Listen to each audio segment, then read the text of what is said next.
কি ব্যাপার? ওই তেঁতুল গাছের দিক থেকে কেউ কাচ্ছে মনে হচ্ছে। গিয়ে দেখি তো একবার।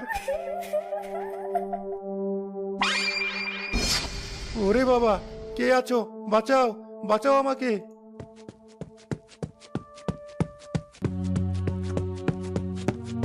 মনে হচ্ছে সোহাগের গলা। ও চিৎকার করছে, তাড়াতাড়ি চলো। কি হয়েছে? কি হয়েছে বল। পানি দাও মা। ওই তেঁতুল গাছের ওখান থেকে এক ভয়ঙ্কর মহিলা কাঁদতে কাঁদতে আমাকে তাড়া করেছিল। আমি কোনো রকম দৌড়ে বাড়ি এসেছি। এজন্যই বারবার তোকে বলেছিলাম তাড়াতাড়ি বাড়ি ফিরতে। রাস্তায় গাড়িটা নষ্ট হয়েছিল, তাই দেরি হয়েছে। কিন্তু এভাবে আর চলবে না। কালই একটা ব্যবস্থা করতে হবে গ্রামের সবাইকে নিয়ে।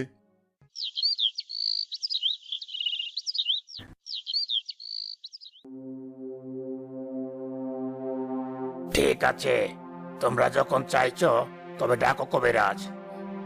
আপনাদের যত আজগবি কথা, ওসব কিছু না, বাদ দিন ওসব। তোমার বউ আর মেয়েরও তো কোনো খোঁজ নেই, তুমি সেসবে মন দাও। আমরা তোমাকে কিছু বলি না, তাই বলে আমাদের অসুবিধায় আমরা তোমার কথা শুনবো না। হ্যাঁ, একদম ঠিক। ডাকো কবিরাজ কি। তাড়াতাড়ি পালাই, চলো। ওই কবিরাজ ডাকছে, সত্যি সামনে এলে আমরা বাঁচবো না। তাড়াতাড়ি সব গুছিয়ে নে, আর একটা গাড়ি ডেকে নিয়ে আয়।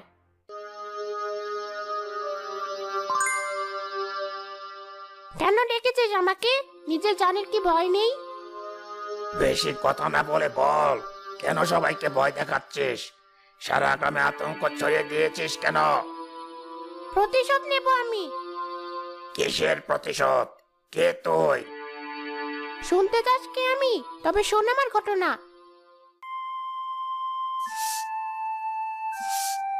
কি বোন, তোমার ছেলের যে বয়স শুধু বেড়েই চলেছে, তা বিয়ে করাবে না? তোমার ছেলের বয়সে গ্রামের সব ছেলের বিয়ে হয়ে তারা 2-3 ছেলে মেয়ের বাপ হয়ে গেছে। আর এদিকে তোমার ছেলে এখনো তোমার আঁচল ধরে ঘুরে বেড়ায়। মাথার চুল তো উঠে টাক পড়ে গেছে। তুমি চুপ করো তো। কখন থেকে বিয়ে বিয়ে করে আমার মাথাটা খেয়ে দিচ্ছ। আমি চুপ করে শুনছি বলে তুমি বলেই যাচ্ছ, তাই না? কত হয়েছে আমার ছেলের বয়স? আমি কি বুঝি না আমাদের সংসারের সুখ তোমাদের সহ্য হয় না? তাই সবাই মিলে আমার আর আমার ছেলের পেছনে লেগেছো তোমরা। বিশেষ করে তুমি নিজের ছেলের বিয়ে করিয়েছো।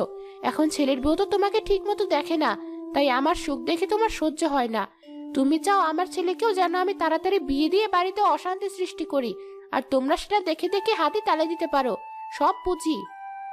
তোমাকে আসলে ভালো কথা বলাই আমার ভুল হয়েছে। এই জন্যই আশেপাশের কারোর সাথে তোমার পড়ে না। আমার সংসার খুব ভালো